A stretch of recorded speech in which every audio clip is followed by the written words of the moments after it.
C'est vrai que tu peux faire un peu peur parce que tu es un petit peu quand même imprévisible, mon cher Jean, et c'est vrai que Jamais. vraiment, Je suis toujours prévisible dans mon imprévisibilité. quand tu balances que, je sais pas... Fabius s'est surtout rendu célèbre par le sang contaminé, ça c'est... qui a contaminé quand même très largement en France. Je connais encore une personne en vie, mais qui n'a plus même de carte de carte de sécurité sociale, plus d'identité, plus rien, elle est en Bretagne. Et elle a tout perdu.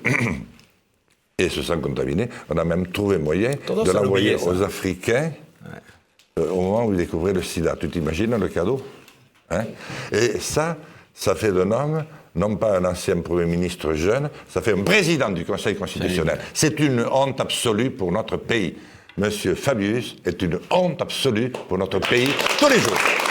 Hollande, qui m'a reçu à l'Assemblée, et puis au moment où on avait déjeuné ensemble, il m'a dit « Mais Jean, tout ce que tu dis, mais on le sait.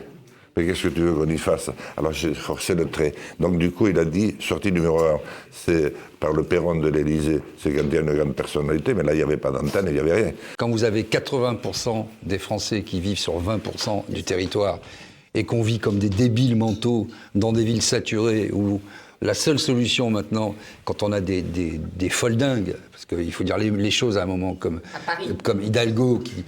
Ah, mais puisque vous avez un SUV, etc., c'est 225 € les 6 heures.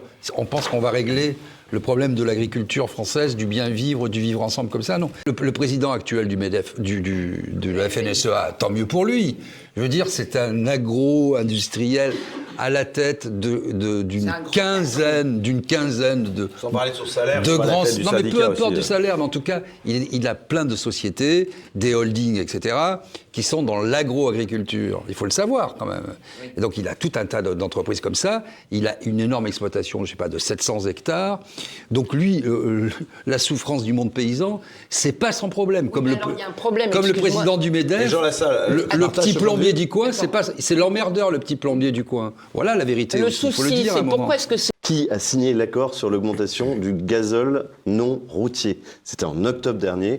La fameuse augmentation de la taxe qui a entraîné la révolte des agriculteurs, elle a été négociée entre la FNSEA et Bercy. L'été dernier. L'été, et elle a été signée en octobre dernier. Absolument. Il faut quand même le savoir. C'est-à-dire que cette fameuse taxe qui a mis le feu aux poudres, c'était l'objet d'une négociation entre la FNSEA et le gouvernement. Et ça a été parfaitement fait. Les sondages, c'est le plus puissant pesticide. Parce qu'actuellement, il tue la démocratie, il tue toutes les valeurs cardinales qui ont fait notre grand et beau pays, qui est devenu universaliste aux yeux des autres. Et la manière dont sont faits ces sondages sont honteux. Il y a une dame qui tantôt doit être un garçon de 18 ans et dire pourquoi il est malheureux. Le coup d'après, il doit avoir 45 ans et perdu son premier emploi. Et ensuite, il a 73 ans, il a peur de mourir. C'est le même. Et on va lui poser des questions. Attends. Mais quand même, ce qui intéresse tout le monde, c'est... Non, même pas, ça sert à rien. CSA, Groupe Bolloré, BVA, Groupe Bolloré, Drahi, Rothschild, bonne compagnie, hein. IFOP, Laurence Parisot, ex-présidente de MEDEF. Bon, mais enfin, ils sont tous ensemble quand même. Ipsos, François Pinault, l'ami Pinault, et Fidélité. Fonds d'investissement américain. Moi, quand je vois ça, je saute au plafond de joie. Sofres, Fidelity, fonds d'investissement américain. Voilà comment on fait les sondages et voilà comment on trahit la France. Jour après jour. La liste des chasseurs aujourd'hui est conduite, c'est l'habitude, est conduite par Willy Schran.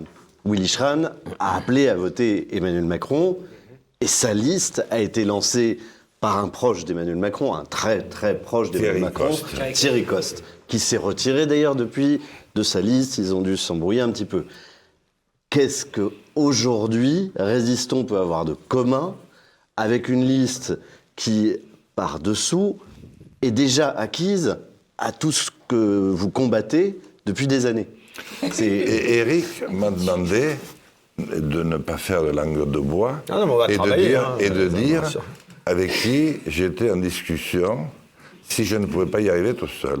Et j'ai cité, ça m'apesantir plus qu'avec les autres, sur la liste des chasseurs. Pour l'instant, je n'ai pris aucune décision.